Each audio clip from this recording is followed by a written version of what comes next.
last week, as well as some increase in activity, specifically violent incidents on the Bourbon Street corridor, much of which we are not used to seeing, and we're prepared to address and adjust as necessary.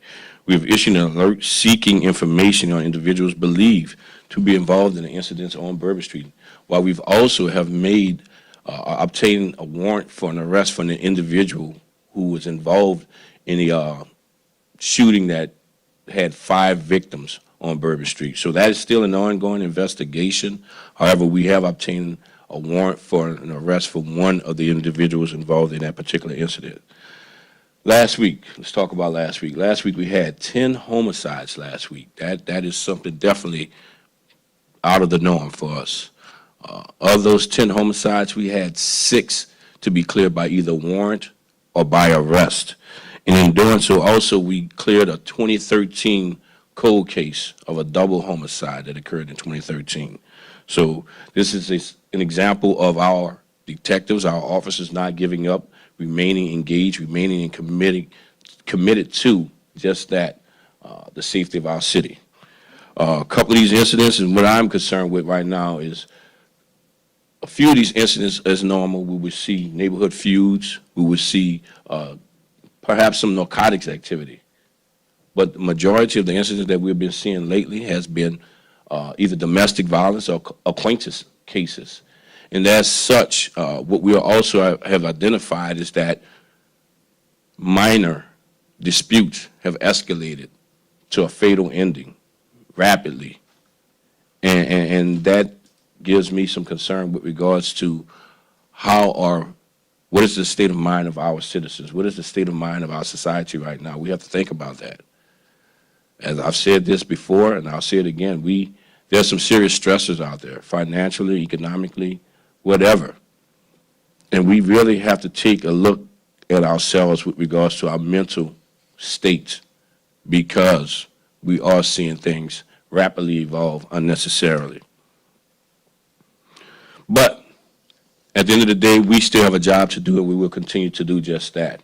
So as such, we continue to remain engaged. So far this year, we have made 43 arrests in shootings, non-fatal shootings, 55 arrests in armed robberies, as many as 99 gun arrests this year, and with the overtime, 25 of these are within the overtime since we implemented the overtime. These arrest numbers include instances in which we've had multiple offenders to be arrested more than one occasion, meaning we are arresting habitual offenders. So again, we as a department remain engaged, and we will remain engaged. We also still are seeing some disturbing trends with our youth with regards to auto burglaries, auto thefts, as well as our carjackings. As we continue to investigate these and identify these individuals, we are working with our criminal justice partners to hold these individuals accountable. So far this year, we've had an increase of about 15% in armed robberies. Again, we continue to make the arrests, and we will continue to make these arrests. But going forward, of course, the question is, what are we as a department going to do about this? So we continue to assess and adjust every day based on the trends that we have identified. So with that being said, we are going to see some additional staffing on Bourbon Street. This will not, and this shall not impact the rest of our communities throughout the city of New Orleans. We will not reduce our patrols or our deployments at the cost of our communities throughout the city of New Orleans. We will flex our deployments as necessary. You will see that this weekend, an increased activity, an increase in our officers in the Bourbon Street corridor. But also, throughout our city, with our overtime, we're able to flex on a daily basis. So as I have stressed before, and will continue to stress, we need help from our citizens. We need help from our parents. We need help from our criminal justice partners. It takes each and every one of us. I'm a firm believer it takes a village, and we are all a part of that village. I wish our officers could be everywhere, but we cannot. And I will be honest with that. We cannot be everywhere all of the time. So we are asking for your assistance. We're asking you, the community, our citizens, to remain engaged, as we will remain engaged. If you see something, please say something. I know you hear me say this time and time again, but I think it is worth it. Please, watch our social media platforms, our NOPDnews.com, as we continue to share information on individuals who are wanted, as we continue to share information on individuals that we have arrested, as we continue to try to message safety points or safety tips to our citizens, because we want you to know what is occurring in your city. We are arresting these individuals when we have the evidence that they have done something that they have been accused of. But this process does not stop with the arrest. There is a duty by the district attorney. There is a duty by our courts to continue to hold these individuals accountable for their actions. We do not, and I'm pleading with our citizens, we do not want our victims to become perpetrators. We have had some incidents over the last week in which our victims have been victimized and have taken actions into their own hand. And as a result of their actions, have now been arrested. And I know that they are frustrated. So are we. But do not jeopardize your life, and do not jeopardize your freedom.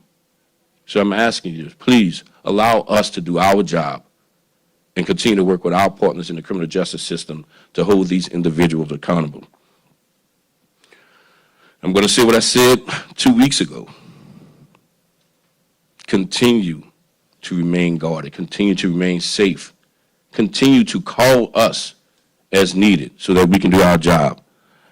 And as I conclude, I want to thank the men and women of the New Orleans Police Department, our federal and state partners, for remaining engaged and remaining committed to the safety of our citizens of New Orleans, despite the personal and professional challenges that they have faced over the last year and a half.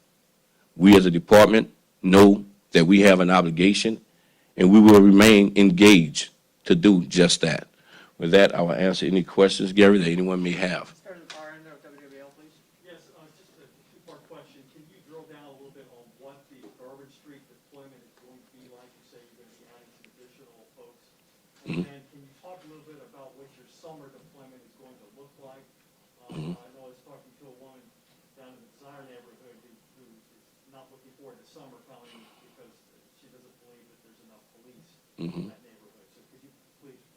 Absolutely. So with regards to the Bourbon Street coverage, all we're really going to do is shift some of our staffing within the 8th district to focus more on Bourbon Street. You will see additional staffing with regards to our mounted patrol, as well as additional lighting, with some additional lighting along Bourbon Street corridor, as well as Bourbon and Canal in itself, in an effort to deter any criminal activity.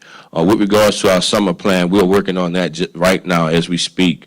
We're putting that together, so I cannot go into details with what that would look like, but we are aware, just as we are preparing for the hurricane season on June 1st, we are also preparing for summer crime activity to possibly increase. So we are preparing for that. We're developing or formulating that plan as we speak.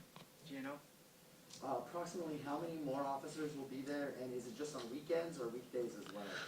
So it will vary. It will vary, especially I want to thank the citizens of the French Quarter for voting for that tax increase to hopefully help the increase in patrols. But even before that, we as a city worked with our mayor's leadership, had already committed to that increase in security down in the quarters anyway. So it will vary from day to night. I won't go into the number of officers, but you will see more officers and you will see more mounted patrol again, as well as more lighting along that corridor, because the activity has increased. We are now somewhat over the COVID. I'm not going to say completely over the COVID, but as a result of the restrictions reducing, you are seeing more activity, so we have to increase our presence down there as well.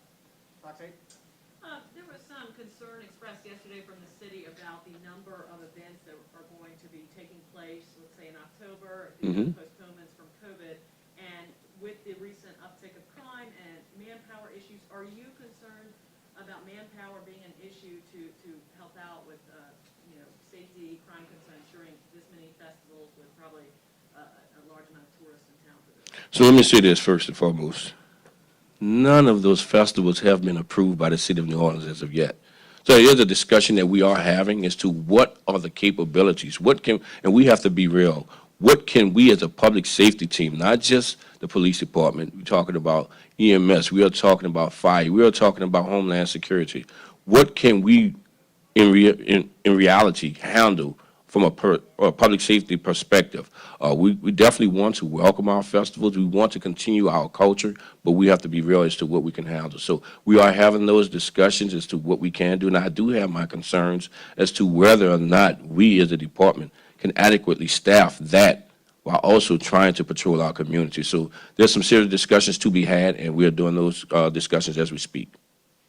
You may not have this readily available, but Mhm. I'll just ask, what are the clearance rates for this quarter compared to this time last year so far? For what particular crime?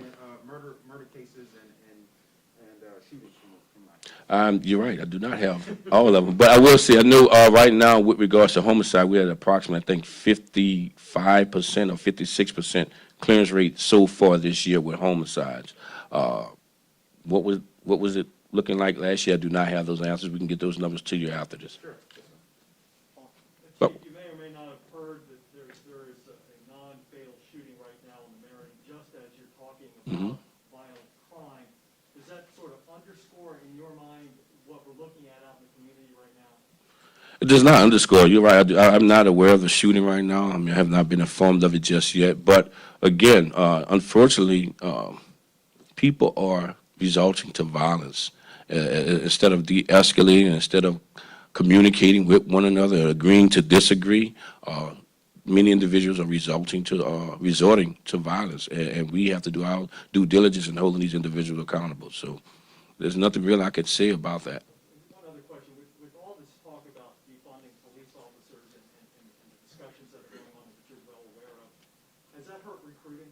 Because we were reading some articles this morning where in other jurisdictions, it's getting tougher and tougher to recruit because of all this discussions that are out there. So we have seen a significant increase in separation so far this year. Our attrition rate right now is 3%, but we're fortunate to have graduated a class on Friday of 21 recruits, and we just launched a new class on this past Monday of 27 recruits. So with that being said, we're continuing to recruit as best as possible. We are a lot shorter than what we have been in the past. Currently, we're staffed at 1,140 officers. When I joined this department, we were well over 1,700. So we face some difficult times as an occupation across this country, but what we stand on as a police department is that we are well ahead of the curve. All the demands for reforms and things of that nature, this department is already there, and we have a great community that support us. So as such, we are still able to continue to recruit in a positive way so far this year. Anyone else? Yeah, sure. Yeah, this one is a little bit more off topic, so if everybody else is done, possibly. Okay, so I know you're very limited on the information in regards to the escape juvenile from OJJ. However, are you aware of any of those inmates, those juveniles being from Orleans Parish? Yeah, so 2 of the 6, you had 6 juveniles that escaped from OJJ. 2 of the 6 are from New Orleans. What I can say right now, as within the last hour I've been briefed on, 4 of the 6 have been captured in Lafayette. So unfortunately, we're still looking for 2 more, and those 2 are from New Orleans. So those are the juveniles that we're searching for at this time. The two that are still at large, The 2 that are still at large are from New Orleans, yes. the other 4, they're from the Lafayette area? No, they're from different parts of the state, different parts of the state. All right, gang, thank you very much. Thank you all again.